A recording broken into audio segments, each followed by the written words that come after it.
In this video, we'll discuss absolute change and relative change. Absolute change would be an actual amount of an increase or a decrease. And when we're calculating an amount of an increase or a decrease, often we're needing to find the difference, subtract. A relative change is when we compare that amount of the change to what was our original amount. We do this comparison with a ratio, and we'll end up doing a divide to get a decimal and then a percent. So a relative change is very frequently put in terms of a percent, and the operation that we'll need to do will be a divide. These are some ideas that we're already pretty familiar with based on things we encounter in everyday life. I'll give you a quick example. Think about an absolute change of $1. Think about this $1 change occurring to a cup of coffee, where its original price was $1, and now it has an increase of $1, so its new price is $2. And if you were used to getting your $1 cup of coffee every morning, and then one day you went and the price was up to $2, that would be a very noticeable change. Even though it's just a change, an absolute change of $1, if we were to start to compare it to our original price, we can see that the cost has doubled, which seems significant. And compare this to a sweater that you were thinking of purchasing that cost $50. Now it has an absolute increase of $1, so its new price is $51. And this might not seem like as much of a drastic change. It's still the same absolute change, it's still a $1 increase in both cases, but we can see this difference that we know is there when we calculate the relative change. Cup of coffee, that price has doubled, but the sweater, it's only gone up by a buck from 50 to 51. It doesn't feel like that much of an increase. So let's calculate the relative change. We take that absolute increase of $1, but we're going to compare it to what were the original prices of these two items. The cup of coffee was $1 to begin with, so here's our ratio to compare amount of the change to the original amount. This will give us our relative change. For the sweater, the original amount was $50. We always want to use the original amount when we're calculating relative change. So $1 for the cup of coffee, $50 for the sweater. Now with each of these ratios, let's turn it into a decimal and then a percent. The $1 over $1 equals 1 whole, and 1 whole is 100%. So we can say, well, the amount of the change was exactly 100% of what that original price was. Whatever it cost to begin with, you've basically made that the increase, 1 plus 1, up to $2. But the sweater, 1 out of 50 is only 2%. It felt like a small change because compared to the original price, it is a small amount. So at times we like to consider an absolute change because that truly is the additional money that you're going to have to pay. It's going to cost you an extra $1. Whether you're talking about the coffee or the sweater, it's still just $1 extra. But as a relative change, compared to what those prices were originally, we can see $1 means a lot more to an item that only cost $1 to begin with, compared to something that was already as high as $50, a $1 increase doesn't seem to be as significant. You can pause the video and try this problem, where we find the absolute change and relative change in the price of gold and in the price of silver between January of 2008 and January of 2012. Pause the video and try it, and then restart, and we'll go through the answer. So remember that the absolute change is the amount of the change.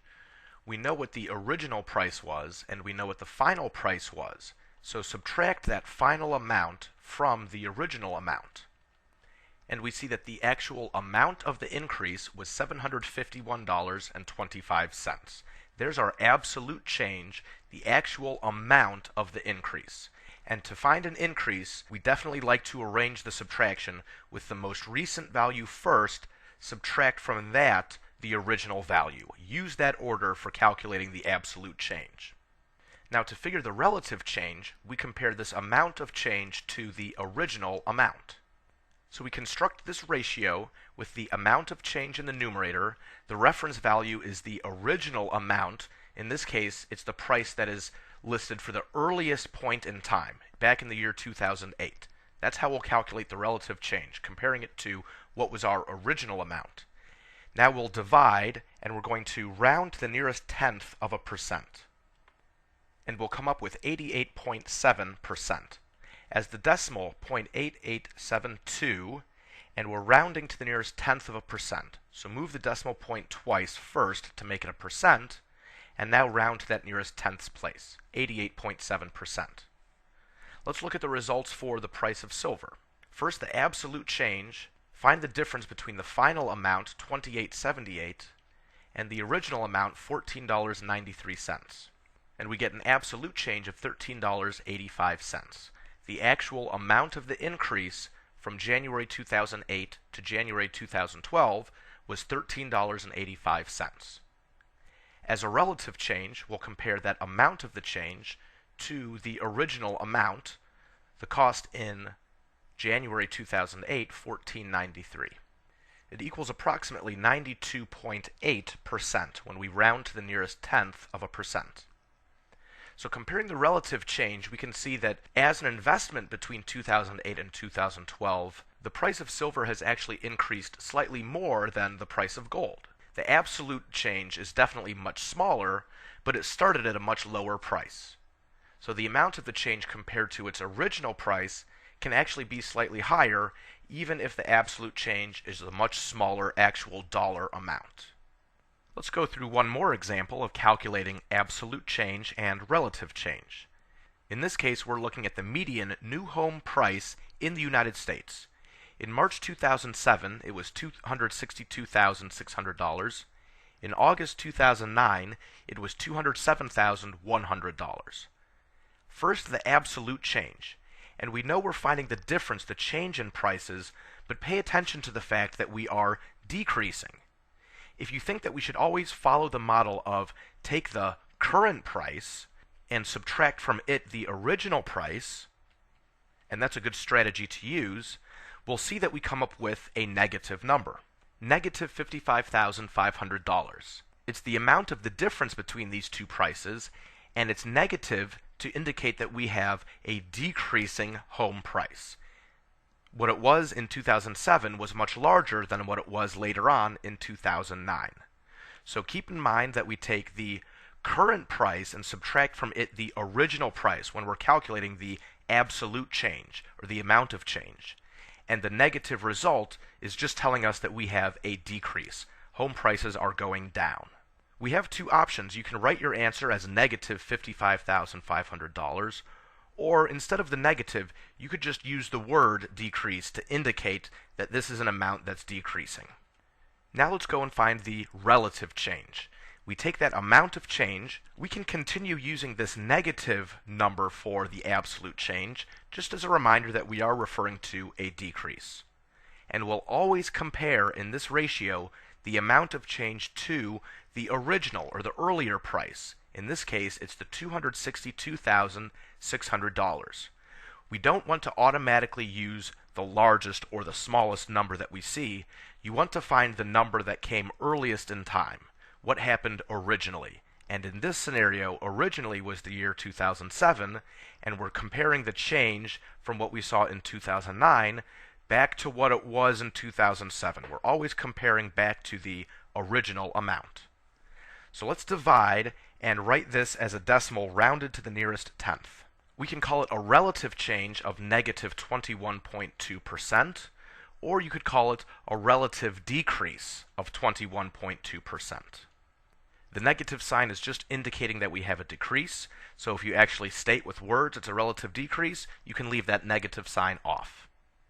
Now we can take the idea about relative change and absolute change a bit further to use these ideas anytime we talk about what is this cost relative to another cost or quantity or amount. So we could answer a question like, what is the tax relative to the income? And remember, when it came to calculating relative change, we needed to start with a ratio. So the amount of the tax relative to the income is thought to be like relative change. Let's compare these two and come up with a percent. Rounding this to the nearest percent, 17%.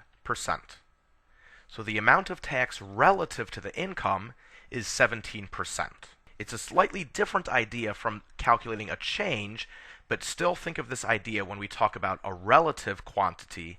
We'd like to set it up in a fraction, where we're dividing that amount by a whole amount. In this case, it's the portion of the income that goes to taxes to the entire income. And we can see this is 17%. On this side, what is the amount of tax relative to the income? We're coming up with a ratio to compare one quantity relative to another quantity. This side, the tax is $74,500 relative to the income of $450,000. Looking at this as a percent, it is just a little bit less than 17%. It's actually closer to 16.6%. So we have calculated the amount of the tax relative to the income for each of these scenarios. One has tax that is 17% of the income. The other is slightly lower at 16.6% of total income.